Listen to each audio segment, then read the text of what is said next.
Bonjour, bienvenue dans ce troisième épisode de notre série de dogmatiques réformés.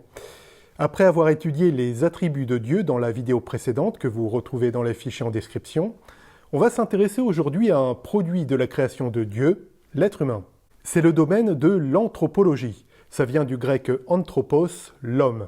Anthropologie veut donc dire discours sur l'homme ou propos sur l'homme. Le domaine est vraiment vaste et passionnant.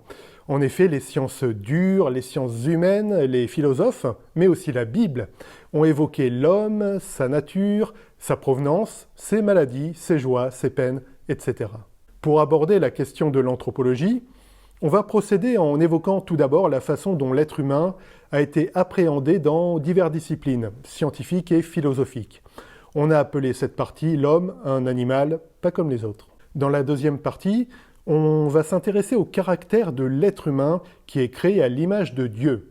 On va revenir sur cette affirmation qu'on trouve au début de la Genèse et voir quelles sont les conséquences sur l'homme tel que la Bible le définit. Enfin, on parlera du péché. C'est donc pas l'épisode le plus réjouissant de la série, mais il faut bien en passer par là dans une série de dogmatiques. On va commencer par simplement rappeler ce qu'est le genre humain aux yeux du consensus scientifique de ce début de XXIe siècle. D'un point de vue strictement biologique, les humains appartiennent au règne animal. Alors, faut pas avoir peur de cette première affirmation. Souvent, ce sujet est un peu sensible pour certains chrétiens. Si jamais c'est votre cas, rappelez-vous deux choses. Premièrement, je traite ici de l'état de la science à une époque donnée, la nôtre. En l'occurrence, le consensus scientifique identifie l'espèce humaine, Homo sapiens, à laquelle nous appartenons, comme appartenant au règne animal. Ce n'est pas une information théologique, mais un consensus scientifique fondé sur une observation de la création et qui n'a pas nécessairement eu une intention. Deuxièmement, la Bible n'exclut pas une certaine similitude entre animaux et humains à propos de la constitution. Les animaux, comme Adam, sont tirés de la poussière du sol. La discipline qui se charge de classer les espèces et d'établir les classifications biologiques s'appelle la taxonomie. Selon les critères de cette discipline, les êtres humains sont des mammifères et plus précisément des primates. Michael Day, dans un article de l'Encyclopædia Britannica de 1974, évoque les similitudes de fixation entre les muscles humains et ceux des singes anthropoïdes. On arrive peu à peu à la question de l'évolution, avec la question suivante: peut-on concevoir un être humain issu d'un processus d'évolution tel que décrit par le consensus scientifique à la suite de Darwin? Bon, la question est vraiment complexe et trop longue pour être traitée de façon satisfaisante dans ce format d'émission. J'ai personnellement dédié un épisode de ma propre chaîne à la question de l'évolution. Je vous laisse le lien si vous voulez voir dans les fiches et en description. Pour résumer, on peut dire qu'il n'est pas gênant de dire, d'un point de vue biologique, que l'homme est issu d'un processus d'évolution. Ce qui est en revanche un peu plus gênant, c'est l'insistance darwiniste à voir dans les diverses mutations un procédé purement aléatoire. Pour creuser encore plus le sujet, si vous êtes curieux, vous pouvez vous référer à l'ouvrage Révélation des origines d'Henri Blocher, qui contient une longue section qui traite de la question. Vous trouverez dans la description de la vidéo un extrait de l'ouvrage, ainsi que les références si jamais vous voulez vous procurer l'intégralité. Il faut voir que l'évolution, c'est aussi une théorie qui est actualisée par la recherche avec des découvertes, aussi bien en termes génétiques que sur les fossiles. Pour prendre un exemple de fossile, le professeur Pascal Touzé dit, je cite, « On peut citer le Tiktaalik rosae comme forme de transition entre une espèce de poisson et un amphibien. Sa découverte en 2004 par l'équipe de Neil Subin de l'Université de Chicago a reposé sur une hypothèse simple. Il y a environ 390 millions d'années, les seuls vertébrés étaient des poissons. 30 millions d'années plus tard, on trouve des tétrapodes, des vertébrés à quatre pattes qui marchent sur la Terre. Par conséquent, la forme de transition doit se trouver dans une strate autour de 375 millions d'années et dans un environnement d'eau douce. Neil Subin s'est donc mis à chercher cette forme intermédiaire dans une région non explorée de l'océan Arctique au nord du Canada, l'île Ellesmere, dans une zone recouverte d'eau douce à la période considérée. Il trouve au bout de 5 ans de recherche un fossile qu'il va appeler Tiktaalik rosae, qui veut dire large poisson d'eau douce en inuit. Bon, voilà, je m'arrête là pour l'évolution. Si vous souhaitez en savoir plus, en complément de la lecture de l'ouvrage d'Henri Blocher, je vous recommande vraiment le livre collectif de la Genèse au génome, dans lequel intervient notamment le professeur Pascal Touzé, mais aussi des théologiens comme Mathieu Richel ou Lydia Yeager. La science n'a pas le monopole de l'intérêt pour l'homme. Les philosophes, à travers les âges, ont contribué à vraiment enrichir les discussions et les réponses possibles à apporter à la grande question « Qu'est-ce qu'un être humain ? À quoi sert un être humain ?» Les philosophes ont abordé différemment la question. Certains ont réfléchi à l'aspect scientifique de l'humanité, d'autres au lien entre l'homme et l'histoire. Dans la première catégorie, on peut parler d'Aristote, philosophe du IVe siècle avant Jésus-Christ. Multidiscipline, il s'intéresse aux idées et à la science. Pour lui, les créatures terrestres sont classées sur une échelle de perfection allant des plantes à l'homme. Bon, voilà, donc je caricature un peu, mais pour Aristote, d'un point de vue biologique, on est une super plante verte. Son rapport à la morale, autrement dit à l'éthique, est en revanche beaucoup plus intéressant. En effet, pour Aristote, le bonheur de l'être humain, donc quelque part son but, se trouve dans la pratique des vertus. Il évoque les 4 vertus cardinales qui doivent être pratiquées par l'homme pour son bonheur, à savoir la prudence, la force, la tempérance et la justice. L'éthique sur l'homme développée au Moyen-Âge par saint Thomas d'Aquin emprunte beaucoup à Aristote au sujet des vertus. En gros, pour la philosophie grecque, il y a l'humain tel qu'il est, il y a l'être humain tel qu'il est appelé à être, et il y a le chemin pour y parvenir. Et ce chemin pour y parvenir, c'est la pratique des vertus. Platon, qui a été l'enseignant d'Aristote, insiste plus que son élève sur l'aspect connaissance et sagesse. Pour Platon, il y a un monde des idées distinct du monde matériel. Il invite presque à une démarche de contemplation pour parvenir à la connaissance. Alors attention aux caricatures, Platon ne dit pas que l'être humain est fait pour être oisif et uniquement dans la contemplation. De même, Aristote ne dit pas que l'être humain est censé se vouer à la pratique sans base théorique. Simplement, force est de constater que l'un et l'autre insistent sur des aspects vraiment différents des capacités humaines. D'autres philosophies vont découler de ces conceptions. On peut évoquer brièvement le stoïcisme et l'épicurisme. Le courant stoïcien a été fondé par Zénon entre les 4e et 3e siècles avant notre ère. Il a connu ses lettres de noblesse en fait bien plus tard, entre autres avec des auteurs comme Sénèque et Épictète ou encore Marc Aurèle. Pour résumer, la vision stoïcienne dit qu'il y a une sorte d'âme du monde qui fait que tout est à sa place. Il y a un peu l'idée d'accepter les choses telles qu'elles sont. Formulé autrement, nous jouons tous un rôle dans une pièce, mais ce n'est pas nous qui écrivons la pièce. Un des principes premiers du stoïcisme est que l'homme doit apprendre à discerner ce qui dépend de lui et dont il est responsable, et ce qui ne dépend pas de lui et pourquoi il ne peut rien faire.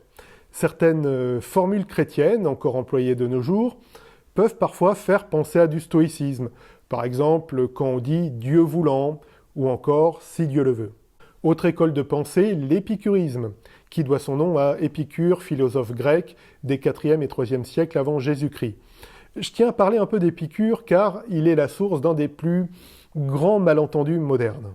On dit dans le langage courant qu'une personne est épicurienne quand elle aime la bonne chair, bien manger, bien boire, quand elle se soucie pas trop de la morale dans ses relations amoureuses.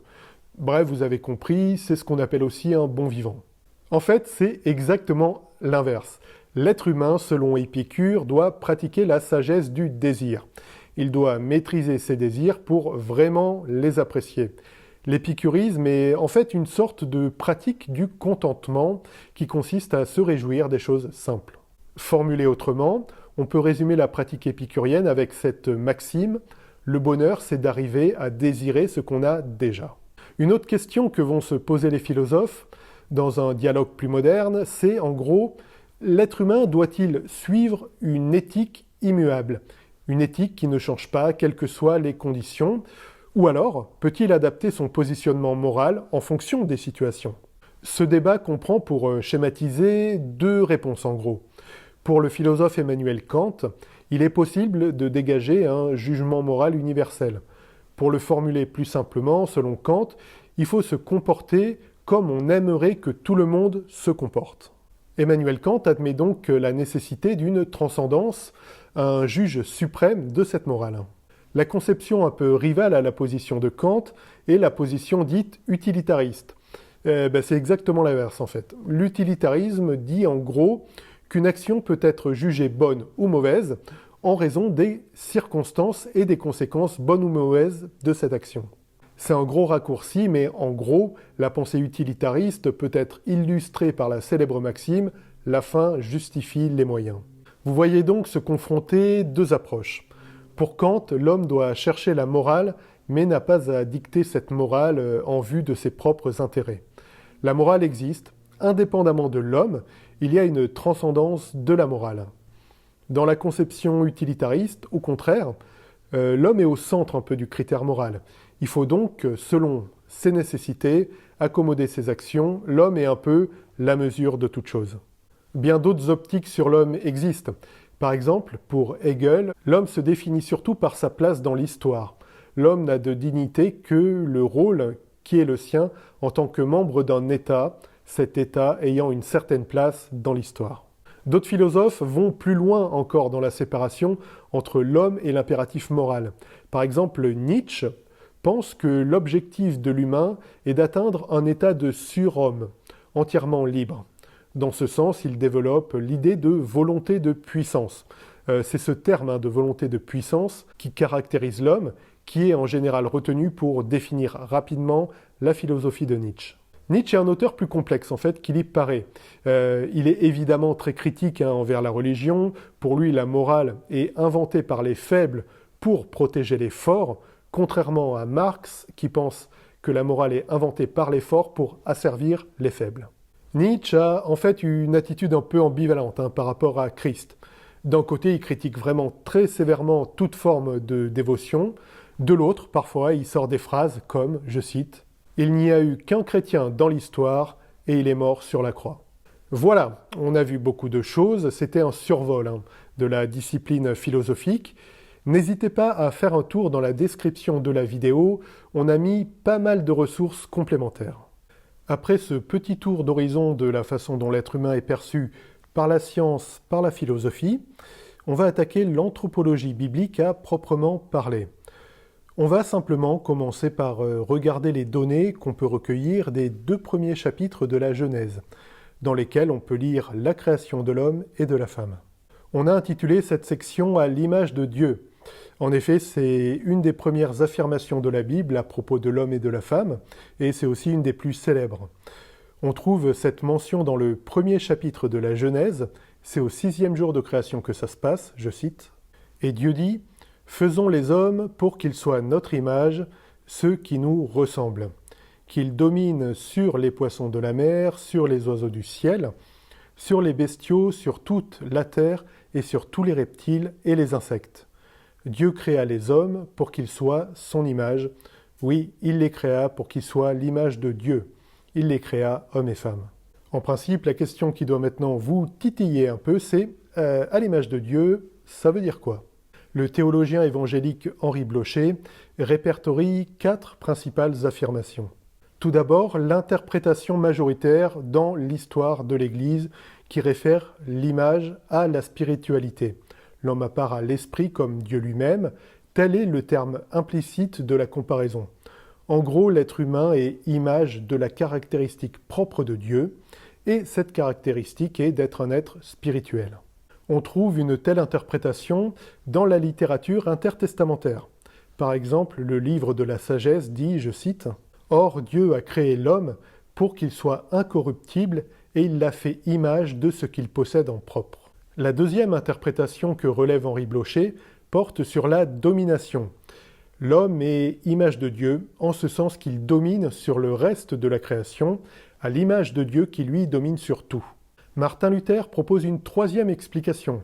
Pour lui, l'image de Dieu était la justice originelle, l'excellence morale perdue lors de la chute.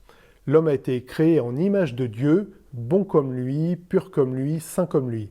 La rédemption restaure cette ressemblance détruite. Alors, Luther ne manque pas d'arguments pour appuyer sa thèse.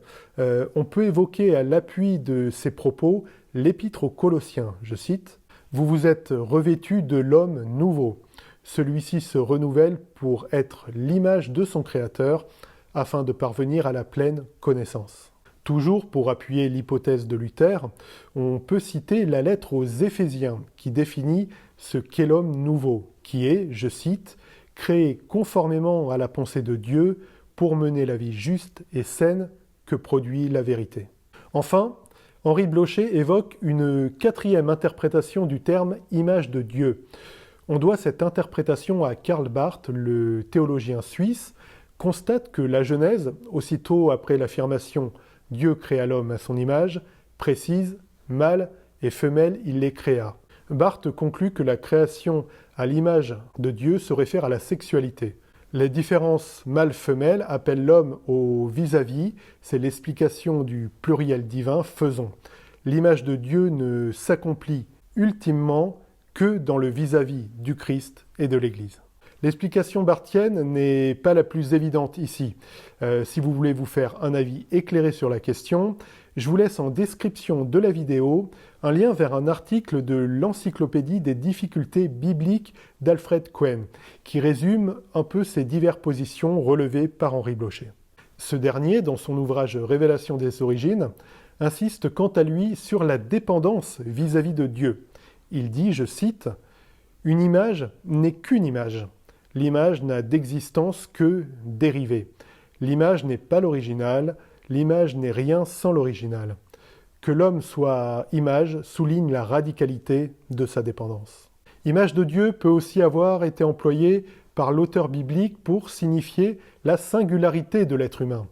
Certes, on partage un matériau commun avec le reste du règne animal, comme on l'a vu dans la première partie, cependant, on en est distinct par bien d'autres aspects.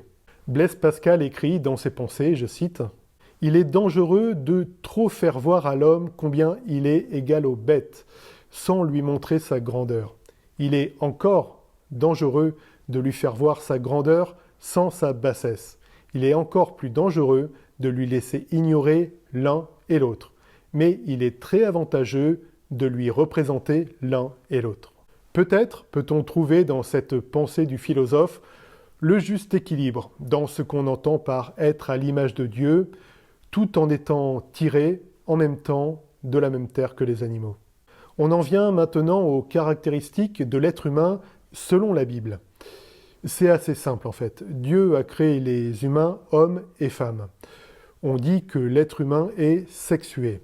Il n'y a pas de différence de dignité et d'importance entre l'homme et la femme. En commentant Genèse 1, verset 27, Wayne Grudem dit, je cite, « Les hommes comme les femmes sont à l'image de Dieu, et les hommes comme les femmes reflètent le caractère de Dieu dans leur vie. Cela signifie que nous devrions apercevoir des aspects du caractère de Dieu à la fois chez les hommes et chez les femmes. » Bon, alors je pense que jusque-là, tout le monde est à peu près d'accord. La question, en fait, qui est débattue au sein de l'Église est de savoir si, malgré cette égalité évidente, il existe un mandat spécifique à l'homme en matière d'autorité. En clair, existe-t-il au sein de l'Église des fonctions comme pasteur, responsable d'Église, qui seraient impropres pour les femmes? La vidéo d'aujourd'hui porte sur l'anthropologie en général, et non sur le rôle des femmes dans l'Église en particulier. Toutefois, il faut être au courant de ces débats qui existent. La position consistant en gros à dire qu'une femme peut occuper une chaire de pasteur est dite position égalitarienne. La position consistant à limiter certains offices aux seuls hommes est dite position complémentarienne. Bien entendu, ce n'est pas des blocs monolithiques figés. En effet, certains complémentariens admettent la possibilité que certains enseignements soient délivrés par des femmes. En tout cas, il est urgent de ne pas crisper les débats. Il faut simplement entendre les arguments de chacun afin de se faire une idée de la position qui reflète le mieux la volonté de Dieu. Le sujet de l'égalitarisme et du complémentarisme sera traité dans une vidéo dédiée sur la chaîne. Les hommes et les femmes, ainsi créés par Dieu, ne sont pas lâchés dans le grand vide sans aucune consigne. En effet, l'union de l'homme et de la femme est évoquée assez tôt dans la Genèse, je cite, « Le Seigneur Dieu forma une femme de la côte qu'il avait prise de l'homme et il l'amena vers l'homme. L'homme dit, « Cette fois, c'est l'os de mes os, la chair de ma chair, celle-ci on l'appellera femme, car c'est de l'homme qu'elle a été prise. C'est pourquoi l'homme quittera son père et sa mère et s'attachera à sa femme et ils deviendront une seule chair. » Les hommes et les femmes font partie de cette volonté de croissance qu'on trouve tout au long de la Bible. Ce passage de la Genèse est cité par Jésus face aux pharisiens pour rappeler le fondement du mariage tel que Dieu l'a voulu. On trouve le passage en Matthieu 19. Saint Augustin avait une vision presque poétique de ce deuxième récit de la Genèse. En effet, il dit, je cite, « L'homme est la solidité de la femme, de lui vient l'os, tandis que la femme adoucit l'homme, à la place de la côte, Dieu referme la chair. » Alors Dieu n'a pas fait que donner une consigne de mariage à l'homme et à la femme. À ce titre, les deux récits de création se complètent vraiment merveilleusement. En effet, on peut lire en Genèse 1, verset 26, « Dieu les bénit, Dieu leur dit, « Soyez féconds, multipliez-vous, remplissez la terre et soumettez-la. Dominez sur les poissons de la mer, sur les oiseaux du ciel et sur tous les animaux qui fourmillent sur la terre. » Ce mandat culturel peut être compris au sens littéral. Sans tordre le texte, on peut voir que Dieu permet à l'homme et à la femme de veiller sur sa création. Il y a aussi, comme on l'a déjà vu, la notion de croissance. C'est une constante un peu dans la Bible. Ce mandat culturel croissant est rappelé à Noé à la sortie de l'arche. De même, il est promis une grande descendance à Abraham. Là, il faut tordre le cou à une idée qu'on trouve parfois propagée chez des personnes qui cherchent à mettre à mal la foi chrétienne. L'idée est de dire que la Bible et l'Église sont arriérées et nient que la femme a une âme au même titre que l'homme. Bon, on va pas se le cacher, tout n'a pas toujours été parfait dans l'histoire de l'Église, mais cette négation de l'âme de la femme, de façon généralisée, est une légende. Luc Oleknovitch dit, je cite, « Contrairement à une légende tenace, aucun théologien du Moyen-Âge n'a affirmé que les femmes n'avaient pas d'âme. C'est une mauvaise interprétation de la question posée au concile de Mâcon vers 640 de notre ère par un évêque désireux de savoir si le mot latin « homo » pouvait s'appliquer à la femme comme à l'homme. Ses collègues ont répondu positivement, affirmant qu'il fallait comprendre « homo » dans le sens humain. La transition est toute trouvée vers le point suivant. Les humains sont des êtres spirituels dotés d'une âme. On peut lire au début de la Genèse, je cite, « L'Éternel Dieu façonna l'homme avec de la poussière du sol. Il lui insuffla dans les narines le souffle de vie, et l'homme devint un être vivant. » Le mot utilisé pour être vivant, plus littéralement âme vivante, est le mot hébreu nefesh, qui trouve beaucoup d'emplois dans la Bible, dont celui d'âme, de vie, d'esprit. Wayne Grudem relève une caractéristique essentielle de l'être humain, je cite, « Adam est ici une personne unifiée dont le corps et l'âme vivent et agissent ensemble. » Jusque-là, je pense qu'à peu près tout le monde est d'accord. En revanche, il existe des différences sur ce qu'on peut appeler la composante non matérielle de l'être humain. La conception dichotomiste constate en gros qu'il existe plusieurs termes utilisés pour parler de l'âme ou de l'esprit. En gros, l'âme et l'esprit, c'est un peu la même chose, avec quand même des inflexions de sens pour chacun des termes employés. Dans cette optique, l'être humain est donc constitué du corps, de l'âme, cette âme pouvant aussi être appelée esprit. La position dichotomiste est entre autres fondée sur le fait que l'usage des termes traduits par âme, à savoir nefesh en hébreu et psyché en grec, sont généralement interchangeables avec les termes traduits par esprit, à savoir ruar en hébreu et pneuma en grec. Par exemple, dans l'écriture, au moment de la mort, on dit que l'âme s'en va, soit que l'esprit s'en va. Genèse 35, verset 18 dit que Rachel va rendre l'âme. L'Ecclésiaste, chapitre 12, verset 7 dit que l'esprit retourne à Dieu qui l'a donné. Autre exemple, il est dit de l'homme qu'il est soit corps et âme, soit corps et esprit. Matthieu 10, verset 28, évoque celui qui peut vous faire périr, corps et âme, dans l'enfer. En 1 Corinthiens 5, verset 5, Paul parle de l'action de l'Église auprès d'un frère afin que l'esprit soit sauvé au jour du Seigneur. Pour synthétiser la position dichotomiste, on peut dire qu'elle est fondée sur le fait que tout ce qu'il est dit que l'âme fait, il est également dit que l'esprit le fait. Et tout ce qu'il est dit que l'esprit fait, il est également dit que l'âme le fait. La position trichotomiste propose un autre modèle. L'humain serait corps, âme et esprit. Bibliquement parlant, la position est fondée sur 4 versets. 1 Thessaloniciens 5, 23, Hébreux 4, 12, 1 Corinthiens 2, 14 et 1 Corinthiens 14, 14. Ces versets semblent distinguer l'esprit et l'âme. On peut lire par exemple 1 Thessaloniciens 5, verset 23, je cite, « Que le Dieu de paix vous rende lui-même entièrement saint et qu'il vous garde parfaitement, esprit, âme et corps, pour que vous soyez irréprochables lors de la venue de notre Seigneur Jésus-Christ. » Si à la lecture de ce verset, l'affaire semble entendue, en fait, c'est pas aussi simple. En effet, le théologien anglican John Stott dit, je cite, « Habituellement, le Nouveau Testament nous décrit l'homme comme ayant 2 parties, l'une matérielle, l'autre immatérielle. En fait, à part ce verset de Thessaloniciens, 2 fois seulement dans le Nouveau Testament, l'esprit est distingué de l'âme. Nous ne devrions pas presser la formulation de Paul pour en faire une déclaration précise, scientifique ou théologique, au sujet de l'être humain.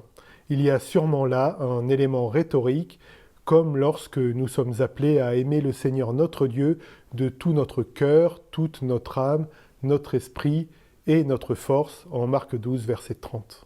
Notre position personnelle se rangera ici derrière la majorité des théologiens qui considèrent que la description de l'homme en 2 parties est la meilleure manière de synthétiser l'ensemble des données bibliques. Pour tenir compte des versets mentionnant explicitement l'âme et l'esprit ensemble, nous estimons que la meilleure exégèse possible est de chercher l'horizon de sens de chacun de ces termes, tout en considérant qu'ils renvoient chacun, d'une manière qui leur est propre, au même mystère de l'intériorité de l'homme. Dieu nous a donc créés comme étant des êtres spirituels et sensibles à sa présence. Dans sa sagesse, le Seigneur a institué une véritable alliance avec Adam et Ève. On a déjà évoqué le mandat culturel dans la partie précédente. Pour plus de détails sur cette première alliance et son importance, vous pouvez vous reporter à la vidéo sur l'histoire de la rédemption que vous trouverez dans les fiches et en description. Une question que vous pouvez légitimement vous poser à ce stade, c'est si Dieu est parfait, si Dieu a tout créé, s'il a tout prévu, comment est-il possible de retrouver un serpent dans le jardin, comme on peut le lire en Genèse 3 ? En clair, comment un Dieu parfait a-t-il pu permettre que le mal et le péché arrivent dans sa création ? Comment la corruption de l'homme est-elle possible ? Hélas, la Bible ne permet pas tout à fait de répondre à cette question. Toutefois, elle ne nous laisse pas démunis face au problème et c'est vraiment là l'essentiel. Concernant l'explication du mal, de nombreuses solutions philosophiques, métaphysiques, théologiques ont été proposées. Aucune ne tient véritablement la route. En philosophie, par exemple, Jean-Jacques Rousseau propose un modèle à travers son mythe du bon sauvage. Pour schématiser, selon Rousseau, l'homme est bon par nature. Le mal vient d'une corruption ultérieure par la société. Cette position pose problème pour nous. En effet, déjà, ça ne répond pas à l'introduction du mal dans le monde à proprement parler. Ça ne fait que déplacer le problème. En plus, comme on va le voir dans la fin de cette vidéo, on ne peut pas considérer que nos chères petites têtes blondes sont innocentes et dénuées de mal. Tout le monde a hérité du péché. Pour évoquer la cause et la façon dont le mal est apparu dans la création, Henri Blocher utilise le terme de mystère opaque. Opaque dans le sens où c'est une donnée qui dépasse notre intelligence. Ce n'est pas un manquement de la part de Dieu, l'Écriture est suffisante pour nous communiquer les informations essentielles pour notre salut. La Bible lève tout de même un tout petit peu le voile. Par exemple, le début du livre de Job met en scène Satan dans la cour céleste. Dieu l'autorise à persécuter Job. Toutefois, on peut lire, je cite, « Alors l'Éternel dit à Satan, « Tous ces biens sont en ton pouvoir ainsi que les siens, mais ne porte pas la main sur sa personne. » Alors Satan se retira de la présence de l'Éternel. On peut formuler la conclusion que Dieu connaît parfaitement Satan. et que l'action de Satan est limitée par Dieu, qui ici donne une limite au mal que le malin peut faire à Job. Donc on ne sait pas comment le mal a pu entrer dans le monde. Toujours est-il qu'on voit assez clairement que tout reste sous l'autorité de Dieu, l'Éternel. Le réformateur Jean Calvin voit dans ce passage de Job un signe du contrôle de Dieu sur toutes ses créatures. Je cite, « Dieu a donc soin de veiller sur les créatures et de les diriger en vue du salut des siens, y compris dans le cas du diable qui n'a pas osé s'en prendre à Job sans son autorisation et son ordre. » L'introduction du mal dans la création reste donc un mystère inaccessible à notre intelligence, un mystère opaque, comme dit Henri Blocher. On peut juste retenir que rien, vraiment rien n'échappe au contrôle de Dieu. Les agissements de Satan ne sont pas illimités et tout est sous contrôle de Dieu. L'apparition du mal dans la création est entre autres décrite à travers le chapitre 3 de la Genèse et l'épisode qui met en scène le serpent, Adam et Ève. Le serpent argumente en remettant en cause les paroles de Dieu. On peut lire, je cite, « Le serpent était le plus tortueux de tous les animaux des champs que l'Éternel Dieu avait fait. Il demanda à la femme, « Vraiment, Dieu vous a dit ne mangez du fruit d'aucun des arbres du jardin. » La femme répondit au serpent, « Nous mangeons des fruits des arbres du jardin, excepté du fruit de l'arbre qui est au milieu du jardin. Dieu a dit de ne pas en manger et de ne pas y toucher, sinon nous mourrons. » Alors le serpent dit à la femme, « Mais pas du tout, vous ne mourrez pas. Seulement Dieu sait bien que le jour où vous en mangerez, vos yeux s'ouvriront et vous serez comme Dieu, choisissant vous-même entre le bien et le mal. » C'est par un mensonge que le serpent parvient à corrompre le premier couple, Adam et Ève. C'est pas l'objet de cette vidéo, mais notez que le passage est vraiment instructif à propos des ruses de Satan, qui en fait n'ont pas vraiment changé avec le temps. Le mensonge et la remise en question de la parole de Dieu sont souvent des portes d'entrée par lesquelles s'engouffre le péché. Ce premier péché est souvent appelé péché originel. Le concept théologique est vraiment très ancien, mais on doit la popularisation de cette formule à saint Augustin. Augustin développe sa théologie sur le péché originel et la nécessité de la grâce. Le fait d'une première faute fait assez consensus du point de vue chrétien. En revanche, il y a eu des débats sur la nature de cette première faute de l'homme. Certains, assez tôt dans l'histoire de l'Église, ont vu dans le péché originel un péché sexuel. On peut simplement dire que les éléments textuels manquent pour appuyer une telle thèse. Certes, comme le montre la suite du texte, on peut même dire tout le reste de la Bible, ce péché a des conséquences sur la sexualité. Cependant, ce premier péché ne semble pas être un acte sexuel. En s'en tenant au texte de Genèse 3, sans extrapoler, on voit que la faute consiste à ne plus avoir confiance en Dieu, tout en essayant d'acquérir un pouvoir de connaissance. L'homme devient la mesure de toute chose, alors que Dieu demandait qu'on lui accorde sa confiance. Ce premier péché touche tous les humains. Après Adam, personne n'est épargné par les conséquences de cette première faute. On parle en théologie de figure tutélaire. En gros, Adam est la figure tutélaire de l'humanité, en ce sens que c'est avec lui que Dieu a contracté la première alliance. Comme il a rompu cette première alliance, tout le genre humain est solidaire des conséquences néfastes.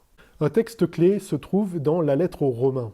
Au chapitre 5, l'apôtre Paul dit, je cite, « Par un seul homme, le péché est entré dans le monde, et par le péché la mort, et ainsi la mort a atteint tous les hommes, parce que tous ont péché. » Bien avant ça, on pouvait déjà lire dans l'Ecclésiaste, je cite, « Il n'y a sur terre aucun homme juste qui fasse toujours le bien sans jamais pécher. » Nous portons toutes et toutes l'héritage d'Adam, à savoir le péché. Il n'y a aucune exception.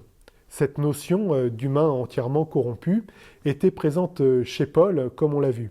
Saint Augustin a aussi formulé la même idée.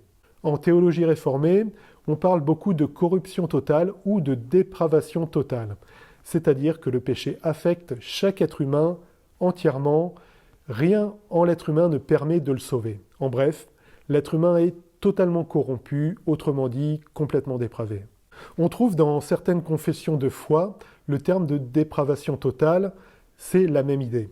on trouve des formulations, par exemple dans la Confession de foi de Westminster, au paragraphe 6, on peut lire les points 3 et 4, je cite « Comme ils étaient la souche du genre humain, la culpabilité de ce péché lui a été imputée, et la même mort dans le péché et leur nature corrompue ont été transmises à toute la postérité descendant d'eux par génération normale. De cette corruption originelle par laquelle nous sommes complètement déréglés, incapables et ennemis de tout bien et totalement portés à tout mal, précédant toutes les transgressions présentes. » Vous trouverez dans la description de la vidéo un lien vers une version écrite de la Confession de foi de Westminster. En fait, c'est une des grandes confessions de foi historiques qui a entre autres grandement influencé la version baptiste de 1689. Comme vous le constatez depuis 3 vidéos de Dogmatique, on introduit peu à peu certains documents. On prévoit cette année de faire des vidéos sur l'histoire de l'Église, Westminster, Confession de La Rochelle, Canon de Dordrecht, etc., etc. Tous ces termes, bientôt, n'auront plus aucun secret pour vous. Revenons à nos moutons. Comme je disais en intro de la vidéo, c'est pas l'épisode vraiment le plus réjouissant de la série. En effet, on va conclure sur cette notion de corruption totale. Comme on l'a déjà dit, les choses s'imbriquent en théologie. Il faut bien retenir cette notion pour aborder d'autres aspects qui seront vraiment beaucoup plus heureux et joyeux. En effet, dans la suite du programme, on va aborder la christologie. On va ensuite, dans le 5e épisode, s'intéresser à la sotériologie, la théologie du salut. Il ne faut donc pas voir l'anthropologie biblique comme une défaite ou quelque chose de trop terne. C'est une juste mise en lumière de nos limites et une façon de voir qu'on ne peut pas se sauver nous-mêmes. Nous sommes entièrement dépendants de Dieu. Si vous souhaitez encore plus approfondir le sujet de l'anthropologie biblique, je vous recommande l'ouvrage « Vivre en chrétien aujourd'hui », que j'ai d'ailleurs cité au cours de cette vidéo.